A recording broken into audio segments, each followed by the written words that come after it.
So to me, it is the challenge of leadership. I have said for a long time since I entered public life that I believe ultimate leadership is a calling. Exactly. It's a calling that you have passion for offering leadership, confronting challenges. True. And over the years since I entered active politics nearly 30 years ago, I have been accumulating experiences, sharing insights and learning new things. And I'm at a point in my life where I say that the best thing I can give back to my country is to share that passion for a genuine alternative leadership for our country. I have been part of Kenya politics for a long time. Exactly. Yeah. As one of the leaders of what we call the second liberation, and as a minister in the Kibaki government, I built a foundation of where I thought Kenya's possibilities could lead. And I am so strongly convinced that Kenya can still achieve those aspirations of raising the ceiling. And I want to be the change that I crave for my country. And so much more, Dr. Mukhisa Kituyi, you feel that there are so many gaps in the Kenyan leadership. Now, what exactly are these issues that you feel that should actually be filled up? I don't think that I go into this as person filling up gaps. Yes. I have a worldview, I have a sense of three different components that I am building on a foundation of what has been done. President Kenyatta may have had his different challenges, but he has laid an important foundation. In many ways, he has built on a foundation that was left him by President Kibaki. And what I try to do is to say, I have the possibility of building on these, the legacy programs,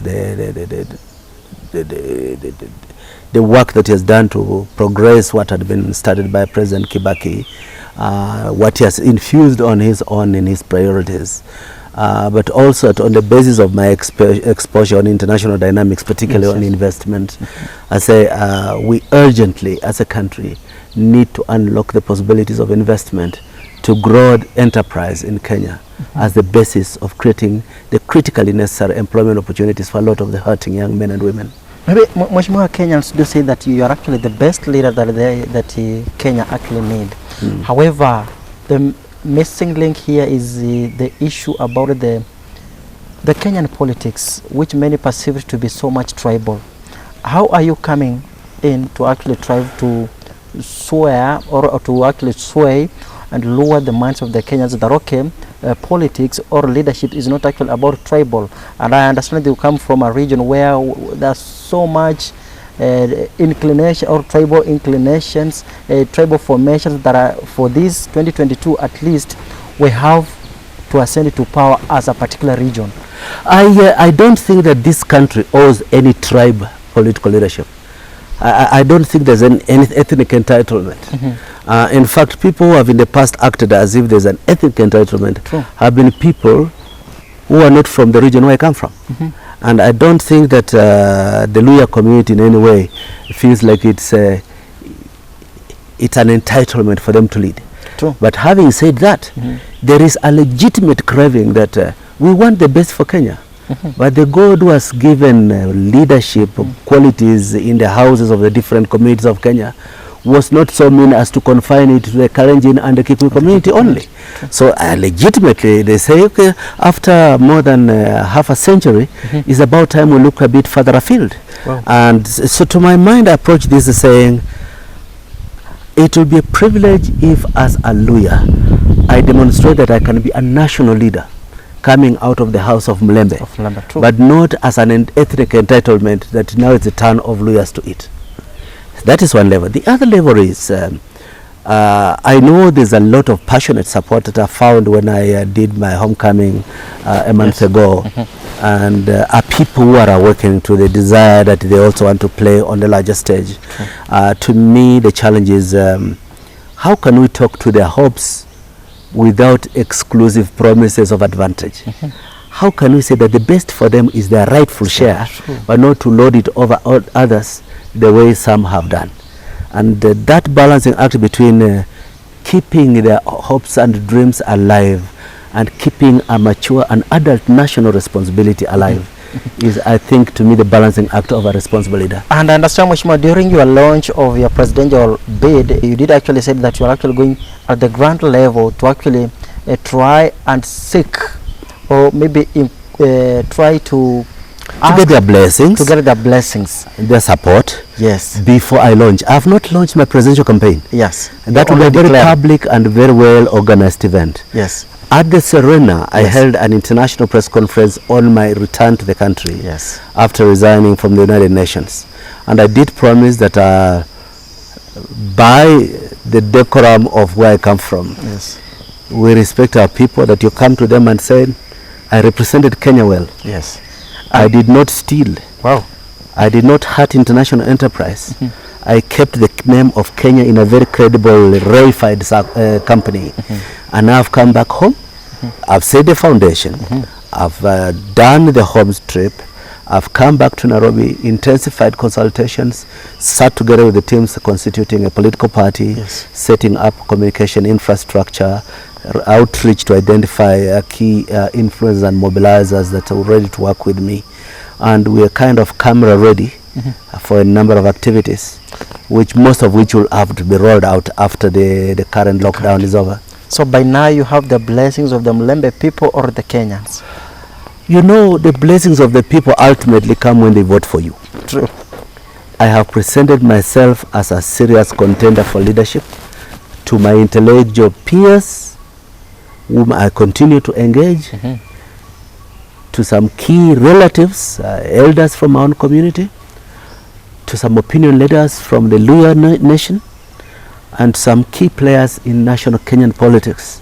So it's an ongoing process. I cannot say I've completed, but I've started the foundation. I've finished the foot camp of a mountain climb. Wow. Maybe, Mheshimiwa, you came back in the country at a time when almost each and every political leader was actually eyeing for you. I understand the Ford Kenya party, some of the ODM party members, the Jubilee party members, they were like, okay, Mukhisa might come back in the country and actually land into our camp. But up to now, Mukhisa Kituyi is yet to declare, or is yet to actually join any of the forces. My style of politics is not to join any of the forces. Every political tendency, every political party in this country has its strengths and weakness. I have been a politician in a number of political parties. I had to found 2-3 different political parties. True. But while I've been away, there has been strife between political parties. True. There has been NASA and Jubilee. There has been Tanga and Kieleweke. Yes. There has been pro-BBI and anti-BBI. Yes. Most of these formations have some strong points and negative points. By me embracing any of them blindly, I inherit their strengths and their weakness.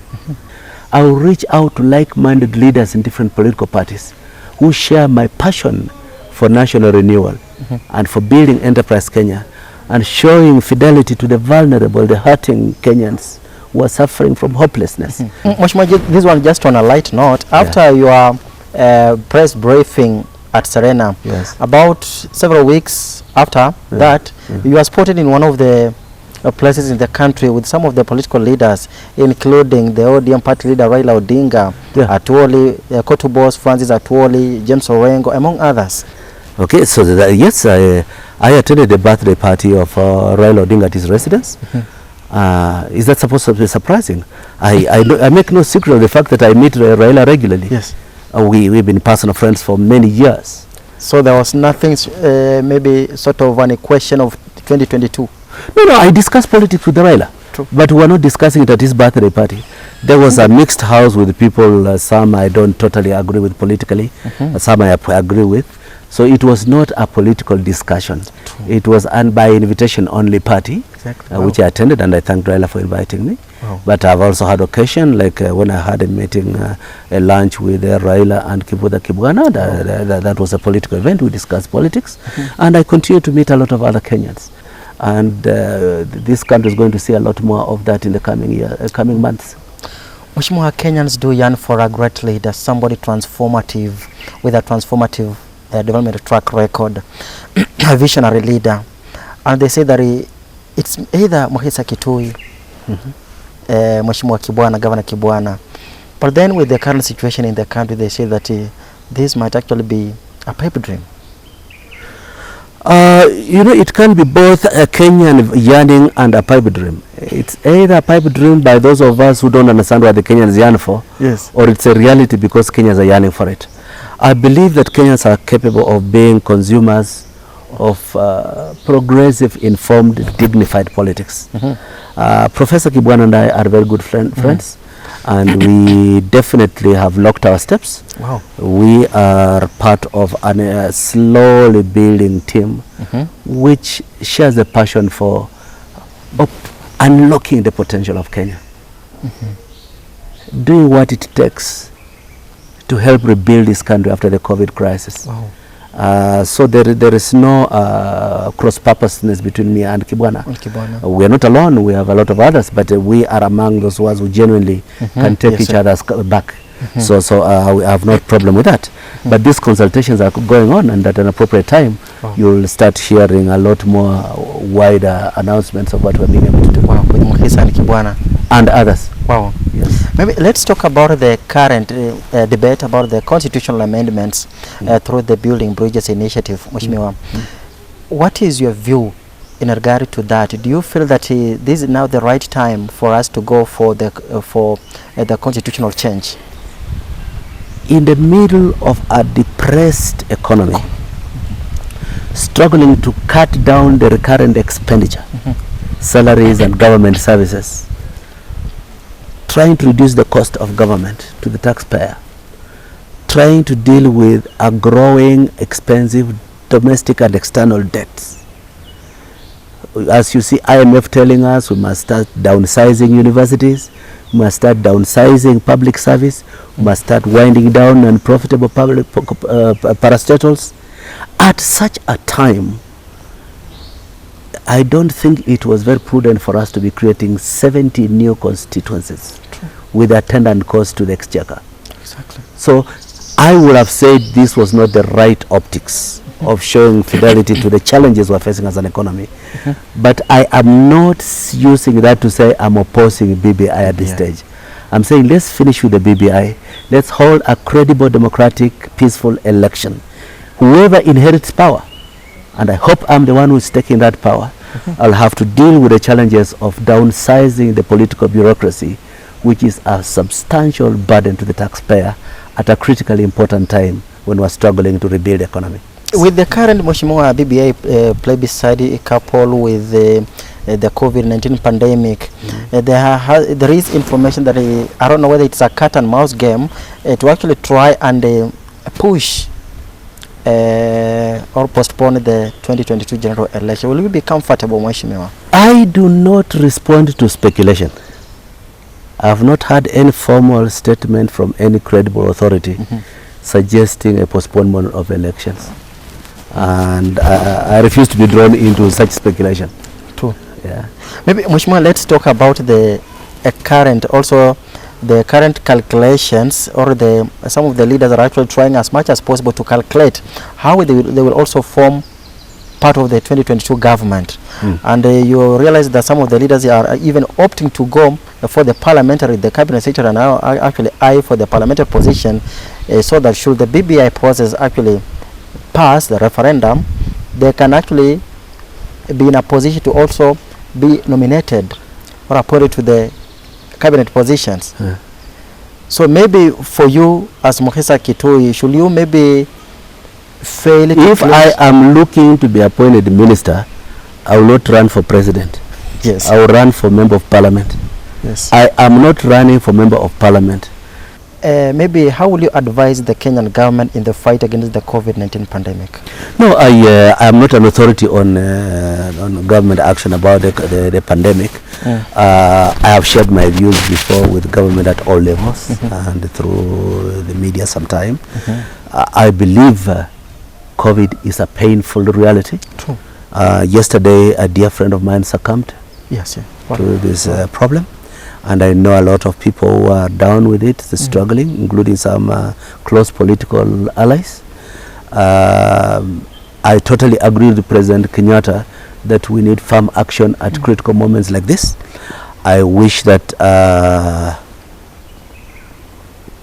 lockdown hours is not the only measure, that we enforce a certain level of social distancing and enforcement of mask use in public as prescribed by the World Health Organization.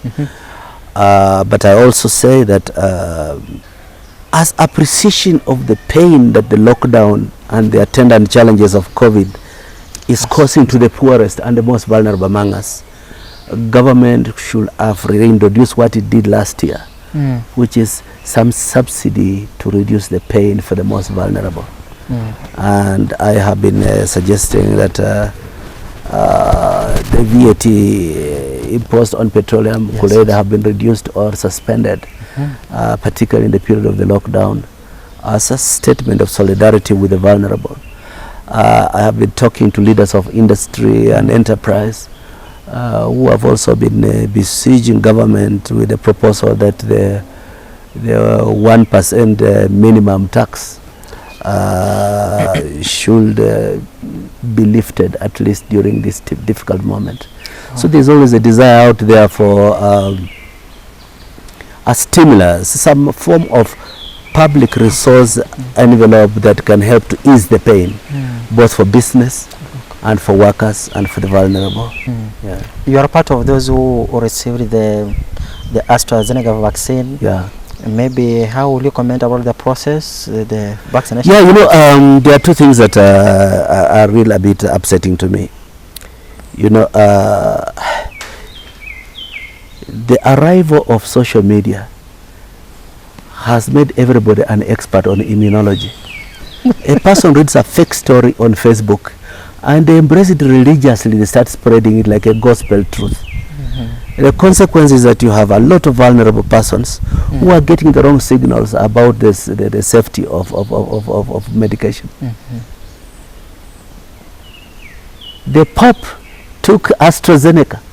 True. And you find a Catholic priest saying that is, as a priest, I'm telling my people that this thing, we have not known its truth. What do you know about the Catholicism better than your Pope? You are a Catholic priest. Similarly, I think it's very unfortunate that a large number of nurses in Kenya have refused to take the vaccine. There's very, very low registered number of nurses taking the vaccine.